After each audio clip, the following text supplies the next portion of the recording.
And Carolyn, yeah, do you agree with that? I disagree with Paul on the being at the Pride and at carnivals, because I think they damned if they do and they damned if they don't. If they don't get involved and they seem to be standing there like centurions, then they're accused of being intimidating. And if they get involved, they're accused of being woke. I don't agree with that at all. But what I would say, Paul, is that you mentioned social workers. I think there's so many social problems which may be born from crime or will induce crime, that's why they ended up being social workers. They have so much work to do on the ground, mental health work. They are left to pick up the pieces in so many cases. And the biggest problem is that to be a police officer now, you need to be an academic.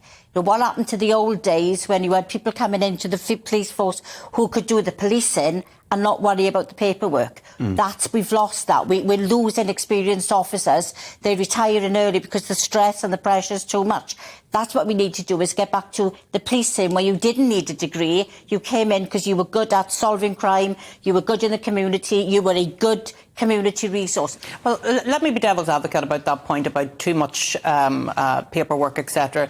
That has come because they've been challenged so much, and we're asking them to be accountable to politicians like ourselves and saying, you need to prove that you did X, Y and Z in your investigation, and you have to write it all down and you have to give an account of that. And so they spend so much time doing that sort of work that they're not actually on the ground doing the community policing that they should be doing.